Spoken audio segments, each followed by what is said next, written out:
അസ്സലാമു അലൈക്കും. ബിസ്മില്ലാഹിർ റഹ്മാനിർ റഹീം. കൂട്ടുകാരെ, എല്ലാവർക്കും സുഖമല്ലേ? ഈ വീഡിയോയിൽ കാണുന്നത് ക്ലാസ് 5 ദുറൂസുൽ ഇസ്ലാം സെക്കൻഡ് പാർട്ടിലെ മൂന്നാമത്തെ പാഠത്തിലെ തദ്രീബാത്താണ്. വീഡിയോയിലേക്ക് കടക്കുന്നതിന് മുമ്പ് ചാനൽ ആരെങ്കിലും സബ്സ്ക്രൈബ് ചെയ്യാതെ കാണുന്നുണ്ടെങ്കിൽ ഒന്ന് സബ്സ്ക്രൈബ് ചെയ്യണം, എന്നെ സപ്പോർട്ട് ചെയ്യണം. ഈ വീഡിയോ കൂട്ടുകാർക്ക് ഇഷ്ടമായാൽ ലൈക്ക് ചെയ്യണം, നിങ്ങളുടെ ഫ്രണ്ട്സിന് ഷെയർ ചെയ്യണം. ക്ലാസ് 5 ദുറൂസുൽ ഇസ്ലാം സെക്കൻഡ് പാർട്ടിലെ ഇതുവരെ എടുത്ത പാഠങ്ങളുടെ അല്ലെങ്കിൽ ഇനി വരും പാഠങ്ങളുടെ തദ്രീബാത്തെല്ലാം വേണമെങ്കിൽ എൻ്റെ ചാനലായ മുന്നാ ഷാഹിൽ EDU എന്നതിൽ പ്ലേലിസ്റ്റ് സെക്ഷൻ എടുക്കുക. അതിൽ ഓരോ സബ്ജക്റ്റിൻ്റെയും തനിത്ത പ്ലേലിസ്റ്റ് ഉണ്ടാകും. അതിൽ ക്ലാസ് 5 ദുറൂസുൽ ഇസ്ലാം സെക്കൻഡ് പാർട്ട് ന്യൂ എന്ന പ്ലേലിസ്റ്റ് ടച്ച് ചെയ്യുക. ടച്ച് ചെയ്താൽ ഞാൻ എടുത്ത പാഠങ്ങളുടെ തദ്രീബാത്ത് കൂട്ടുകാർക്ക് ലഭ്യമാകും. നമുക്കിനി വീഡിയോയിലോട്ട് പോകാം. അദ്ദർസു സാലിസ് മൂന്നാമത്തെ പാഠം അൽ ഇമാമുൽ അഅ്ലം. കൂഫയിൽ ഒരാട് കളവ് പോയതായി വാർത്ത പരന്നു. നഷ്ടപ്പെട്ട ആടിനെ കണ്ടെത്താനാകില്ല. വിവരം മഹാനായ ആ പണ്ഡിതന്റെ കാതിലുമെത്തി. ആട് ശരാശരി എത്ര കാലം ജീവിക്കുമെന്നായി അദ്ദേഹത്തിന്റെ അന്വേഷണം. പ്രസ്തുത ആടിന്റെ ആയുഷ്കാലം താൻ ആട്ടിറച്ചി ഭക്ഷിക്കില്ലെന്നായിരുന്നു അദ്ദേഹത്തിന്റെ തീരുമാനം. 7 കൊല്ലം പിന്നീട് അദ്ദേഹം ആട്ടിറച്ചി തിന്നില്ല. കളവുപോയ ആടിന്റെ മാംസം തന്റെ വയറ്റിൽ എത്തിച്ചേരുമോ എന്ന ഭയമായിരുന്നു ഈ തീരുമാനത്തിന് പിന്നിൽ. ആ സാത്വികനായ പണ്ഡിത പ്രതിഭയാണ് അൽ ഇമാമുൽ അഅ്ലം അബൂ ഹനീഫ റളിയല്ലാഹു അൻഹു. മഹാനായ ഇമാം അബൂ ഹനീഫ റളിയല്ലാഹു അൻഹു ഹനഫി മദ്ഹബിന്റെ ഇമാമാണ്. വിശുദ്ധ ഖുർആനാണ് ഇസ്ലാമിന്റെ അടിസ്ഥാന പ്രമാണം. തിരുനബി സല്ലല്ലാഹു അലൈഹി വസല്ലമ വാക്കിലൂടെയും പ്രവർത്തനങ്ങളിലൂടെയും മൗനാനുവാദങ്ങളിലൂടെയും ഖുർആനിന്റെ വിശദീകരണം നൽകി. സ്വഹാബികൾ താബിയുകൾക്കും താബിയുകൾ ശേഷമുള്ളവർക്കും അത് പകർന്നു നൽകി. അത് മുഴുവൻ ക്രോഡീകരിച്ച് ഇസ്ലാമിക ഫിഖ് രേഖപ്പെടുത്തിയവരാണ് മദ്ഹബിന്റെ ഇമാമുകൾ.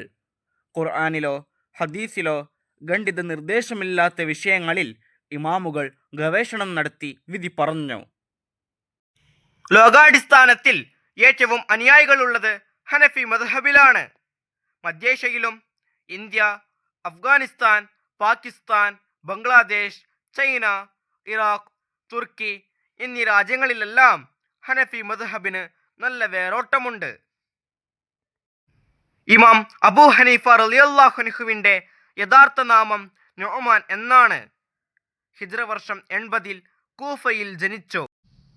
പേർഷ്യൻ വംശജനായ പിതാവ് സാബിത്ത് വസ്ത്രവ്യാപാരിയായിരുന്നു. പിതാവ് ചെറുപ്പത്തിൽ മരണപ്പെട്ടതിനാൽ അദ്ദേഹം കച്ചവടത്തിൽ ശ്രദ്ധ കേന്ദ്രീകരിച്ചു. പിന്നീട് ഉസ്താദിന്റെ നിർദ്ദേശപ്രകാരം വിജ്ഞാന സമ്പാദനത്തിൽ മുഴുകി. 4000-ൽ പരം ഉസ്താദുമാരിൽ നിന്ന് അറിവ് നുകർന്നു. ആയിരക്കണക്കിന് ശിഷ്യന്മാർക്ക് അറിവ് പകർന്നു നൽകി. 20-ലധികം സ്വഹാബികളെ കാണാൻ അദ്ദേഹത്തിന് ഭാഗ്യം ലഭിച്ചു. ഇമാമിന്റെ ബുദ്ധി വൈഭവവും പാണ്ഡിത്യവും എല്ലാവരും അംഗീകരിച്ചു. അദ്ദേഹം വലിയ ധർമ്മിഷ്ഠനും വാഗ്മിയും വലിയ ഭക്തനുമായിരുന്നു. ഉസ്താദുമാരെ വളരെയധികം ബഹുമാനിച്ചിരുന്നു. അദ്ദേഹം പറഞ്ഞു, എൻ്റെ ഉസ്താദ് മരണപ്പെട്ട ശേഷം അദ്ദേഹത്തിന് വേണ്ടി പ്രാർത്ഥിക്കാത്ത ഒരു നിസ്കാരവും എൻ്റെ ജീവിതത്തിൽ ഉണ്ടായിട്ടില്ല. ഞങ്ങളുടെ വീടുകൾക്കിടയിൽ 7 തെരുവുകളുടെ അകലമുണ്ട്. എങ്കിലും ഉസ്താദിൻ്റെ വീട് നിൽക്കുന്ന ഭാഗത്തേക്ക് ഞാൻ ഒരിക്കലും കാൽ നീട്ടാറില്ല. ഇമാം ഷാഫിഈ റളിയല്ലാഹു അൻഹു പറയുന്നു, എനിക്ക് വല്ല ആവശ്യവും വന്നാൽ 2 റക്അത്ത് നിസ്കരിച്ച് ഞാൻ ഇമാം അബൂ ഹനീഫ റളിയല്ലാഹു അൻഹുവിന്റെ ഖബറിനരികിൽ ചെന്ന് ഇമാമിനെ തവസ്സുലാക്കി ദുആ ചെയ്യാറുണ്ട്. ഭരണകൂട ഭീകരതയ്ക്ക് മുമ്പിൽ ഇമാം അബൂ ഹനീഫ തന്റെ വ്യക്തിത്വവും ആദർശവും കാത്തു സൂക്ഷിച്ചു. അധികാരികളുടെ ഇംഗിതത്തിന് വഴങ്ങാത്തതിന്റെ പേരിൽ പീഡനങ്ങൾ ഏറ്റുവാങ്ങി ജയിലിൽ അടക്കപ്പെട്ടു. നിരന്തര പരീക്ഷണങ്ങൾക്കിടയിൽ ഹിജ്റ 150-ൽ അദ്ദേഹം വഫാത്തായി. ഈ പാഠം വായിച്ചത് കൂട്ടുകാർക്ക് മനസ്സിലാകില്ലേ? ഈ പാഠത്തിന്റെ അവസാനത്തിൽ ഒരു ബോക്സ് കൊടുത്തിട്ടുണ്ട്, അത് നമുക്കൊന്ന് വായിച്ചു നോക്കാം. അബു ഹനീഫത്ത് റളിയല്ലാഹു അൻഹു അവ്വലുൽ അഇമ്മത്തിൽ അർബഅ. 4 ഇമാമുകളിൽ പ്രഥമനാണ് അബൂ ഹനീഫ റളിയല്ലാഹു അൻഹു. തദ്രീബാത്തിൽ ഒന്നാമത്തെ പ്രവർത്തനം നഖ്റഉ നഫ്ഹം. ഇവിടെ കൊടുത്തിരിക്കുന്നത് വായിച്ച് മനസ്സിലാക്കാനുള്ളതാണ്. തവസ്സല, ഇടയാളനാക്കി പ്രാർത്ഥിച്ചോ. പിതാമഹൻ, വല്യുപ്പ. ഷാത്തുൻ, ആട്. കൂഫ, ഇറാഖിലെ ഒരു നാട്. ഇംഗിതം, ആഗ്രഹം. ഉംർ, ആയുഷ്കാലം. ഖണ്ഡിതം, ഉറപ്പുള്ളത്. ഫിഅല്, പ്രവൃത്തി. ഖൗൽ, വാക്ക്. പൗത്രൻ, പേരക്കുട്ടി. ഇമാമുൽ അഅ്ലം അബൂ ഹനീഫ റളിയല്ലാഹു അൻഹു. സാത്വികൻ, സൽഗുണമുള്ളവൻ. ക്രോഡീകരിക്കുക, ക്രമത്തിലാക്കുക. സമാഹാരം, ശേഖരിച്ചത്. ബുദ്ധിവൈഭവം, ബുദ്ധിശക്തി. തദ്രീബാത്തിൽ രണ്ടാമത്തെ പ്രവർത്തനം നമ്മളെ ജദ്വൽ. നമുക്കിനി ഓരോ ബോക്സും പൂരിപ്പിക്കാം. യഥാർത്ഥ നാമം ഈ പാഠത്തിൽ നമ്മൾ പഠിച്ചോ. എന്താണ്? നുഅ്മാൻ. ജനനം, ഇവിടെ നമ്മൾ ഹിജ്റ വർഷമാണ് എഴുതേണ്ടത്, 80. അടുത്ത പേജ് നോക്കൂ.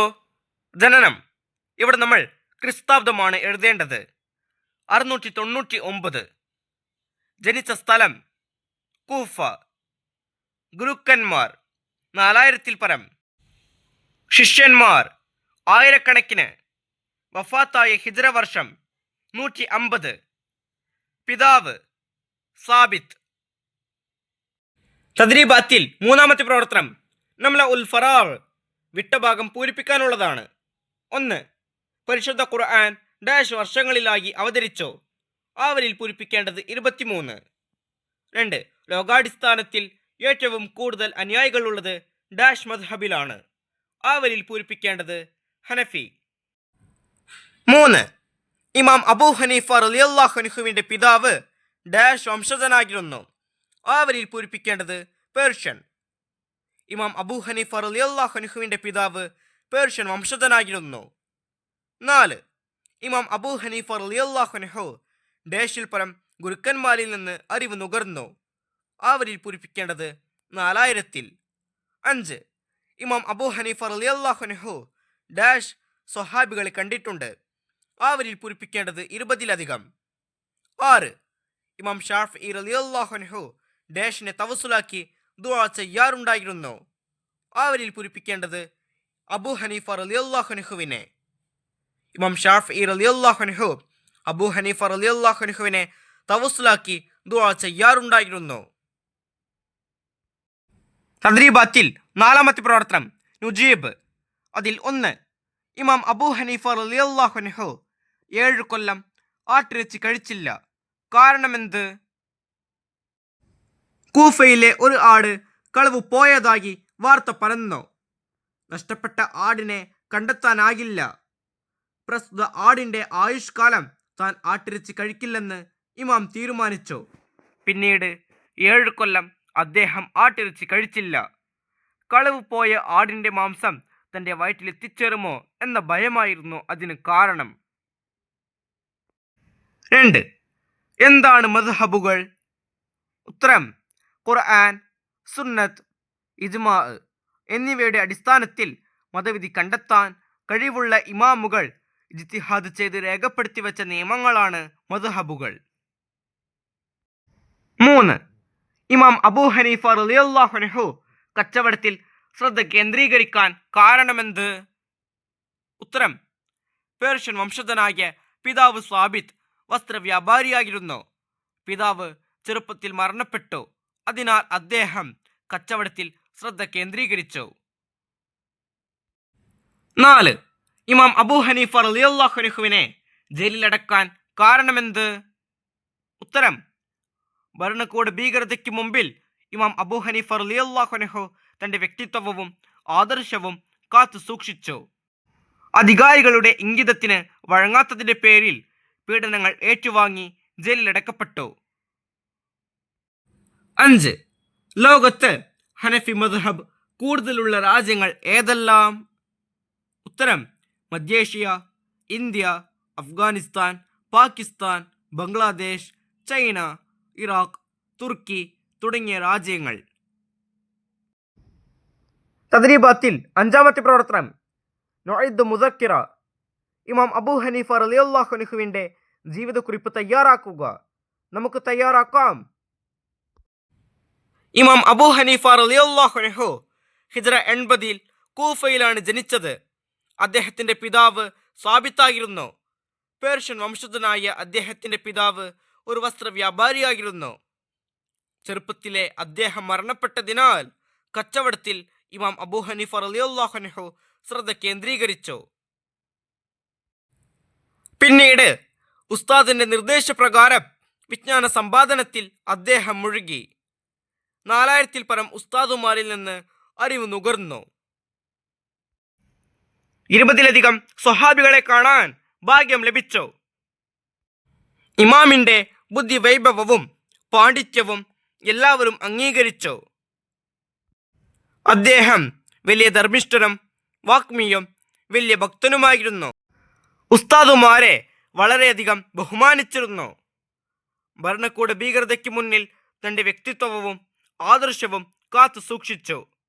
അധികാരികളുടെ ഇംഗിതത്തിന് വഴങ്ങാത്തതിന്റെ പേരിൽ പീഡനങ്ങൾ ഏറ്റുവാങ്ങി ജയിലിലടക്കപ്പെട്ടു. നിരന്തര പരീക്ഷണങ്ങൾക്കൊടുവിൽ ഹിജ്റ 150-ൽ അദ്ദേഹം വഫാത്തായി.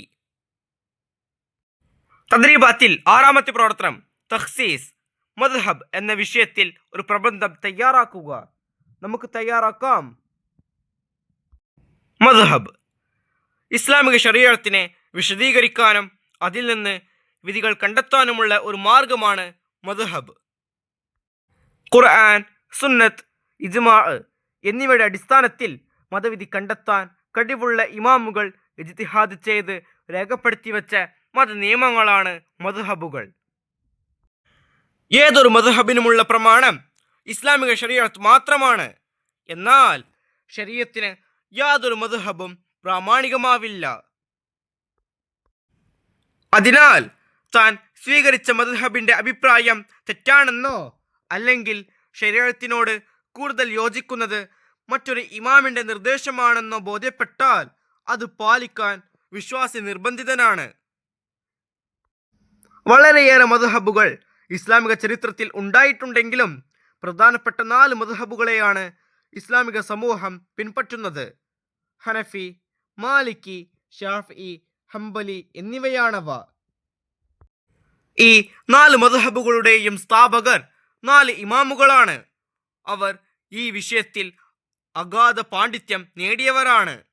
അതുകൊണ്ട് തന്നെ ലോകത്തിൽ ഈ മദ്ഹബുകൾ പിൻപറ്റി ജീവിക്കുന്നവർ ധാരാളമുണ്ട്. 4 മദ്ഹബുകളുടെയും സ്ഥാപകരായ 4 പണ്ഡിതരുടെയും പഠന ഗവേഷണങ്ങൾക്ക് പിൻഗാമികൾ നൽകിയ അംഗീകാരമാണ് മദ്ഹബുകൾക്ക് അടിത്തറ പാകിയത്. ഈ പാഠവും ഈ പാഠത്തിലെ തദ്രീബാത്തും കൂട്ടുകാർക്ക് മനസ്സിലാകില്ലേ? ഇൻഷാ അല്ലാഹ് അടുത്തൊരു സബ്ജക്റ്റുമായി നമുക്ക് വീണ്ടും കാണാം. അപ്പോൾ എല്ലാവർക്കും ഒരിക്കൽ കൂടി അസ്സലാമു അലൈക്കും വറഹ്മത്തുള്ളാഹി തആല വബറകാതുഹു.